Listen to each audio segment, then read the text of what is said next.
راجیہ سے بات کرتے ہیں پنجابی میں بھی اردو میں بھی، اور چڑھتے پنجاب والے فیصلہ کریں اور لہندے پنجاب والے، اور پوری دنیا میں جتنے بھی ہمارے پنجابی بھائی اور اردو بولنے والے بھائی بھی بیٹھے ہیں، وہ آج فیصلہ کریں کہ راجیہ منیر جو ہیں وہ کیسی پنجابی بولتی ہیں۔ تحریک انصاف دے لوکی حالی برگر نہیں نون سارے تقریباً بڑے لوگ ہی برگر بن گئے۔ تحریک انصاف کی خوشبو بھی آ رہی ہے، میں تھوڑی تھوڑی اندر صحافت میں کیسے آئی، کیسے شوق پیدا ہوا، کون مینٹور، کس کو دیکھا؟ اسٹارٹنگ سے ہی مجھے نا سوشل چیزوں میں بات کرنا، ان میں انٹرسٹ لینا، یہ بڑا اچھا لگتا ہے۔ فیملی میں میرے جو ہے نا بڑا مکس بیک گراؤنڈ ہے، سیاست دان بھی ہیں، ڈاکٹرز بھی ہیں، آرمی میں بھی ہیں، سب۔ واہ واہ واہ، آرمی میں بھی ہیں، الحمدللہ۔ یا اللہ خیر۔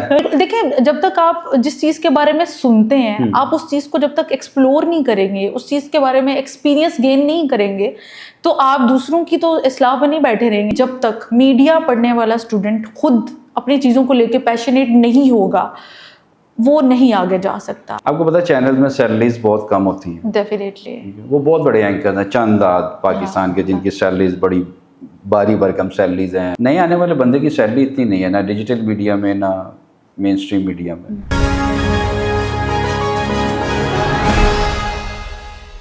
السلام علیکم، میرا نام حافظ محمد عثمان شفیق ہے اور آپ دیکھ رہے ہیں ہم سب کا پاکستان خبر ٹی وی۔ آج کا پوڈ کاسٹ بڑا اسپیشل ہونے والا ہے، کیونکہ آج کے پوڈ کاسٹ میں میرے ساتھ موجود ہیں راجیہ منیر۔ پوڈ کاسٹ کرتی ہیں الف ڈیجیٹل چینل پہ، اور سوشل میڈیا ایکٹیوسٹ ہیں، انسٹا پہ آپ ان کو دیکھتے ہیں۔ تو راجیہ سے بات کرتے ہیں پنجابی میں بھی اردو میں بھی، اور چڑھتے پنجاب والے فیصلہ کریں اور لہندے پنجاب والے، اور پوری دنیا میں جتنے بھی ہمارے پنجابی بھائی اور اردو بولنے والے بھائی بھی بیٹھے ہیں، وہ آج فیصلہ کریں کہ راجیہ منیر جو ہیں وہ کیسی پنجابی بولتی ہیں۔ تو زیادہ دیر نہیں کرتے، راجیہ کے پاس ہی چلتے ہیں، کیونکہ لوگ آج کل نا پوڈ کاسٹ پہلے 5 سیکنڈ 7 سیکنڈ کے ہی فیصلہ کرتے ہیں ویکھنا نہیں ویکھنا۔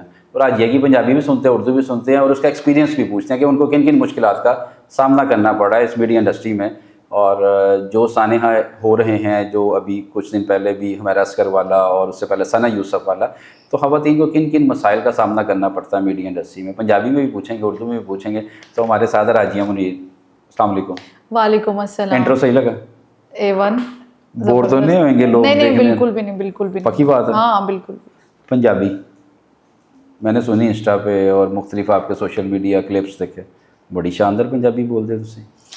اس کی سب سے بڑی وجہ یہ ہے کہ میں خود بھی پنجابی ہوں۔ جب میں پنجابی گاں کہ میں آپ ہی پنجابی ہاں، پیور پنجابی ہاں، سیالکوٹ دی۔ اچھا سیالکوٹ، اوئے بھائی سیالکوٹ دے لوگ بڑے ڈاڈے ہوندے نے، کلایا دا ہے نہیں، یہ بھیجیا دا ہے، نا یہ ڈاڈے نہیں ہوندے، بڑے چنگے لوگ ہوندے نے۔ نہیں اس چنگے نے، بڑے ساڈے ویر نے، ساڈیاں ماواں نے، بھੈਣਾں نے، بڑی چنگیاں نے، محبت کرن والے لوگ ہوندے نے، بڑے سخی لوگ ہوندے نے سیالکوٹ دے۔ جی سیالکوٹ تو۔ اچھا سیالکوٹیاں دے بارے وہ گل بھی بڑی مشہور ہے، چلو خیر ہن تسی رہن دو، پتہ جڑی تسی گل کرن وہ نہیں کریں گے اسی، نہیں وہ نہیں کریں گے، وہ نہیں کریں گے۔ اچھا آپ سیالکوٹ سے؟ جی الحمدللہ۔ تو پنجابی سوشل میڈیا پہ آپ دیکھتے ہیں کہ یہ وائرل ہے، اس وجہ سے زیادہ پنجابی کا استعمال کرتی ہیں، یا ویسے نارملی آپ پنجابی کو پسند کرتی ہیں؟ نہیں، بیسیکلی میں کیونکہ شعبہ صحافت سے ہوں تو اردو ہماری پہلی ترجیح ہوتی ہے، ٹھیک ہے، اور پنجابی بولنا یہ میں نے کوئی یہاں سے آ کے کوئی انسپائریشن نہیں لی، بیکاز فیملی میں اگر آپ دیکھتے ہیں نا کہ آپ کے گھر سے جب آپ کی گرومنگ ہوتی ہے، اور ہمارے گھر میں بولی ہی پنجابی جاتی ہے امی ابو کے ساتھ، اور ہم نے کبھی نہیں کہا کہ ہم اردو میں بات کریں یا کچھ ایسے ہمارے کو مطلب کوئی بھی انفلوئنس ہو کہ آپ نے انگلش میں بات کرنی ہو، نو ہم اپنی پنجابی کو بہت فوقیت دیتے ہیں اور گھر میں ہی پنجابی بولتے ہیں۔ تو میں جب باہر جاتی ہوں تو مجھے لگتا ہے کہ مجھے یہ چیز جو ہے جو مجھے گھر سے ملی ہے وہ میں لے کے ہی آگے چلوں، تو اس میں کوئی شرم کی بات نہیں ہے، بولنی چاہیے ضرور۔ فخر ہے ساڈا پنجابی، بالکل الحمدللہ۔ پنجابی فلماں ساڈیاں جڑیاں نے، لوگ اودے وچ کام کرن واسطے ترسدے پئے نے، یہ چڑھدا پنجاب اور لہندے پنجاب دیاں جڑیاں فلماں بنਦੀਆਂ پਈਆਂ، ਇਹ ਤੇ ਹੁਣ ਮਾਮੀ ਡੈਡੀ ਇਹ ਲੋਕੀ ਆ ਕੇ ਪੈਦਾ ਹੋਏ ਨੇ ਕਿ 버ਗਰ ਜਿਹਨੂੰ ਨੇ ਕਹੀ ਦੇ ਲੋਕੀ 버ਗਰ ਬਣਦੇ ਨੇ, ਅੰਗਰੇਜ਼ੀ ਬੋਲਦੇ ਨੇ। ਸੁਣਾਓ ਲਾਲੇ ਅਲਫਾਜ਼ ਬੋਲ ਰਹੇ ਹੋ ਤੁਸੀਂ। ਔਰ ਤੇ ਹੋਰ ਗੱਲ ਹੈ ਕਿ ਉਰਦੂ ਨੂੰ ਵੀ ਬੜਾ ਫੈਬਰੀਕੇਟ ਕਰਦੇ ਨੇ। ਹਾਂ ਰਾਣਾ ਸੁਣਾਓ ਲਾਲੇ ਅਲਫਾਜ਼ ਬੋਲ ਰਹੇ ਹੋ, ਉਹ ਕਹਿੰਦੇ ਹੁੰਦੇ ਸੀ ਤਹਿਰੀਕ ਇਨਸਾਫ ਦੇ ਬੱਚਿਆਂ ਨੂੰ, ਵਰਕਰਾਂ ਨੂੰ, ਕਿ ਜਿਹੜੇ ਨੇ ਨਾ 버ਗਰ ਪੁੱਛੇ ਗਏ ਨੇ, ਨਾ ਕੋਈ ਇhtਜਾਜ ਨਹੀਂ ਕੀਤਾ। ਹੁਣ ਤਹਿਰੀਕ ਇਨਸਾਫ ਦੇ ਲੋਕੀ ਹਾਲੀ 버ਗਰ ਨਹੀਂ, ਹੁਣ ਸਾਰੇ ਤਕਰੀਬਨ ਬੜੇ ਲੋਕ ਹੀ 버ਗਰ ਬਣ ਗਏ ਨੇ। ਤਹਿਰੀਕ ਇਨਸਾਫ ਦੀ ਖੁਸ਼ਬੂ ਵੀ ਆ ਰਹੀ ਹੈ, ਮੈਂ ਥੋੜੀ ਥੋੜੀ ਅੰਦਰੋਂ। ਮੈਨੂੰ ਲੱਗਦਾ ਹਰਿਆਣਾ ਡਾਰ ਸਾਹਿਬਾਂ ਨੂੰ ਸਪੋਰਟ ਕਰਦੇ ਹੋ ਤੁਸੀਂ? ਨਹੀਂ ਬਸ ਹੁਣ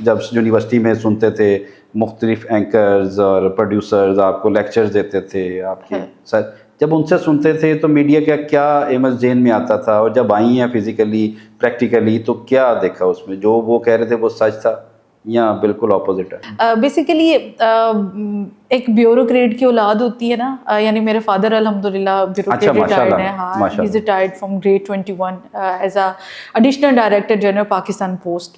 تو ابو نے نا ہمیشہ ہمیں فریڈم دی ہے. اچھا، میٹرک تک تو خیر وہ انہوں نے کہا کہ آپ نے سائنس پڑھنی ہی پڑھنی ہے، بٹ جب میں میٹرک میں گئی تو میں نے پہلے دن میٹرک کی کلاس اٹینڈ کی، اپنی 10th کلاس کی، اور بایو کا میں نے اپنا گروپ لیا تھا. لیکن جب میں پہلے دن آئی، دوسرے دن میں آ کے ابو کے پاؤں پہ بیٹھ کے ابو مجھ سے سائنس نہیں پڑھی جاتی. میری ٹوین سسٹر ہے، شی از ڈاکٹر الحمدللہ، تو وہ ڈاکٹر بن گئی. تو ابو نے کہا بیٹا پڑھنی تو تینوں پہ ہی 10ویں تک پڑھ گئے، اس تو بعد تو جو کرنا چاہنی تو کر. خیر پھر میں نے جب انٹر میں ایڈمیشن لیا تو پھر ابو نے مجھے سبجیکٹس جو تھے وہ اس طرح کے رکھوائے کہ جس میں میرا تھوڑا سا، ان کو پتا تھا کہ اسٹارٹنگ سے ہی مجھے نا سوشل چیزوں میں بات کرنا، ان میں انٹرسٹ لینا، یہ بڑا اچھا لگتا. کون تھا فیملی میں؟ کیونکہ بعض اوقات کہتے ہیں یہ وراثتی بھی ہوتی ہیں انسان کے اندر یہ چیزیں. فیملی میں کون تھا جو سوشل ایکٹیوسٹ تھا؟ کوئی سیاست دان ہے فیملی میں؟ ہاں، فیملی میں میرے جو ہے نا بڑا مکس بیک گراؤنڈ ہے. سیاست دان بھی ہیں، ڈاکٹرز بھی ہیں، آرمی میں بھی ہیں، سب. واہ، آرمی میں بھی ہیں، الحمدللہ، یا اللہ خیر، زندہ باد. اچھا، تو سب لوگ ہی مکس ہیں. تو یہ سب چیزیں اس طرح سے آتی. پھر ابو جو تھے نا، ابو صبح صبح چینل دیکھتے تھے، اخباریں ہمارے گھر میں آنا، رسالے آنا، تعلیم و تربیت اس وقت بڑا ہوتا تھا، وہ ابو نے ہم سب کے لیے لگوایا ہوا تھا. تو ہم ان سب چیزوں کو پڑھتے تھے، دیکھتے تھے. تو خیر مجھے نا یہ چیز فیل ہوئی کہ میں سائنس والی بنتی نہیں ہوں، مجھے یہ مشینری اور ان سب چیزوں سے ہٹ کے کچھ بات کرنی ہے. یہ مطلب ہوتا ہے نا کہ آپ کسی بات کو جب آپ کرتے ہو، اس کے پیرامیٹرز کو آپ ڈیفائن کرتے ہو کہ نہیں، میں نے کہا نہیں، میں نے بات کرنی ہے تب کروں جس میں میری اپنی سوچ ہو، میری اپنی رائے ہو. مجھے یہ نہ کہنا پڑے یا مجھے یہ نہ سوچنا پڑے کہ فلاں یہ چیز ہوتی ہے اس طریقے سے، اس کو اس طریقے سے ڈسکرائب کرو. ٹھیک ہے. تو یہ چیز اس طرح سے پھر آئی. اور پھر میں نے اسی طرح سے جب ہم آئے تو میں نے پھر ایڈمیشن لیا اپنا میس کمیونیکیشن میں، اور پھر لیتے گئے. اور جو ٹیچرز ہوتے تھے وہ ہمارے بڑے جو تھے وہ بھی شعبہ صحافت سے، میڈیا سے جو تھے، وہ بڑے، ان کے بڑے بڑے نام ہیں جن سے ہم نے تعلیم حاصل کی ہے ماشاء اللہ سے الحمدللہ. اور بڑی اچھا ایکسپیرینس رہا. لیکن کہیں نہ کہیں چیلنجز کی بات اگر آپ نے جیسے کی کہ چیلنجز کے حوالے سے بات کرتے تھے، تو ڈیفینیٹلی کرتے ہیں، ہر کوئی کرتا ہے. تو خیر میں نے تھوڑا سا ڈفرینٹ یہ ماحول، تھوڑا سا ڈفرینٹ پایا. یعنی کہ پڑھنا اور کرنا، ہاں بہت فرق ہوتا ہے. اس کو آپ کو فرق نظر آیا اس میں؟ ہاں بالکل. دیکھیں جب تک آپ جس چیز کے بارے میں سنتے ہیں، آپ اس چیز کو جب تک ایکسپلور نہیں کریں گے، اس چیز کے بارے میں ایکسپیرینس گین نہیں کریں گے، تو آپ دوسروں کی تو اصلاح پہ نہیں بیٹھے رہیں گے نا، دوسروں کے مشوروں پہ تو آپ نہیں بیٹھے. ہمارے انسٹیٹیوٹس میں جو میڈیا کی تعلیم دی جاتی ہے، پڑھائی جاتی ہے، کیا وہ بالکل ٹھیک پڑھائی جا رہی ہے کہ آپ کو وہ کام دیتی ہے آگے جا کے، یا وہ ویسی نہیں ہے، اس کو مزید پروموٹ کرنے کی ضرورت ہے، مزید اسٹیبلش کرنے کی ضرورت ہے؟ اچھا، کہیں نہ کہیں ہے بھی، اور اس کو مزید بہتر بنانے کی بھی ضرورت ہے.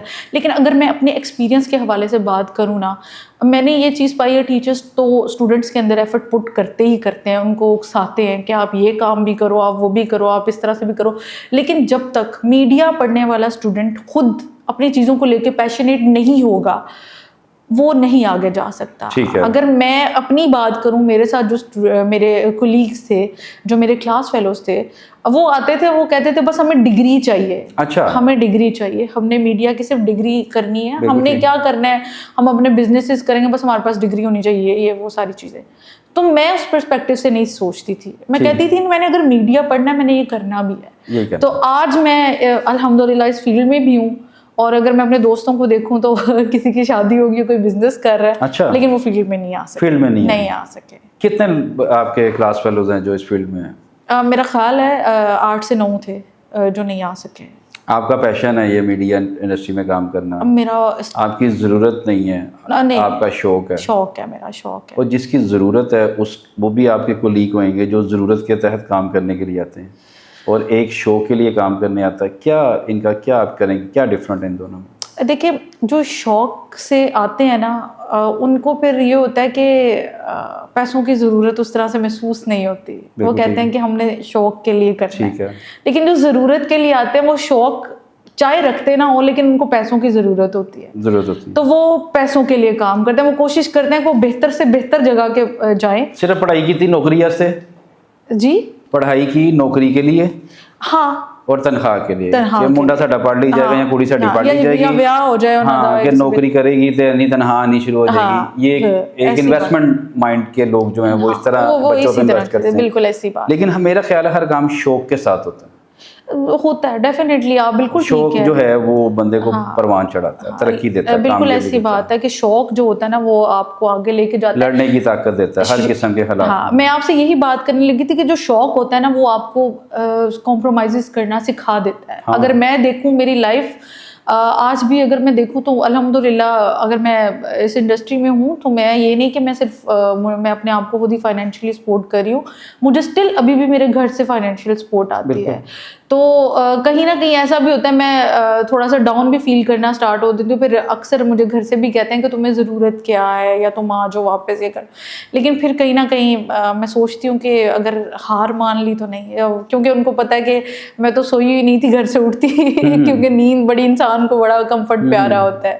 لیکن اب جب سب چیزیں دیکھ رہی ہوں فیس کر رہی ہوں تو وہ ایک چیز سامنے آتی ہے کہ شاید میرا شوق ہے تو اپنے شوق کے لیے کمپرومائز کرنا بند. بہت سارے لوگ ایسے ہیں جو جن کے ذہن میں ایسے سوالات ہوتے ہیں جو وہ ان کا جواب چاہ رہے ہوتے ہیں. جب ہم بات کریں شوق کی اور فیملی سیٹلڈ ہے اور ہر چیز ہمیں کسی چیز کی ضرورت نہیں ہے, آپ کو پتہ چینل میں سیلریز بہت کم ہوتی ہیں. ڈیفینیٹلی وہ بہت بڑے اینکر ہیں چند پاکستان کے جن کی سیلریز بڑی باری برکم سیلریز ہیں اور وہ لگژری لائف گزار رہے ہیں سیلری بیس پہ. نئے آنے والے بندے کی سیلری اتنی نہیں ہے, نہ ڈیجیٹل میڈیا میں نہ مین اسٹریم میڈیا میں. ڈیفینیٹلی نہیں ہے. تو کیسے سسٹم چلتا ہے؟ کب تک گھر والے پیسے دیتے رہیں گے؟ کب تک چلتا رہے گا؟ کیا ہوتا رہے گا؟ یہ چیزیں بہت سے ایسے سوالات ہیں جو آپ نے آج جواب دینا ہے. انشاءاللہ نہیں ڈیفینیٹلی آپ نے بالکل ایک ویلڈ پوائنٹ اٹھایا ہے اور ایسی ہی بات ہے. ہماری نا میڈیا انڈسٹری میں بڑی مونوپلی ہے اور یہاں پہ ہوتا یہ ہے کہ فوقیت بھی انہی لوگوں کو دی جاتی ہے جو بہت پرانے ہیں. نئے فیسز کو نئے لوگوں پہ نہ ریلائی کرتے ہیں نہ ان کو چانسز دیتے ہیں. اور بات یہاں پہ آ کے ختم ہو جاتی ہے کہ ان کے پاس ایکسپیرینس نہیں ہے. جب آپ انہیں انڈسٹری میں آنے نہیں دیں گے, جب آپ ان سے کام نہیں لیں گے, جب آپ انہیں سکھائیں گے نہیں, انہیں پریکٹیکل نہیں بنائیں گے تو وہ کیسے کس طریقے سے وہ سروائیو کر سکتے ہیں, وہ کیسے اینکر بن سکتے ہیں.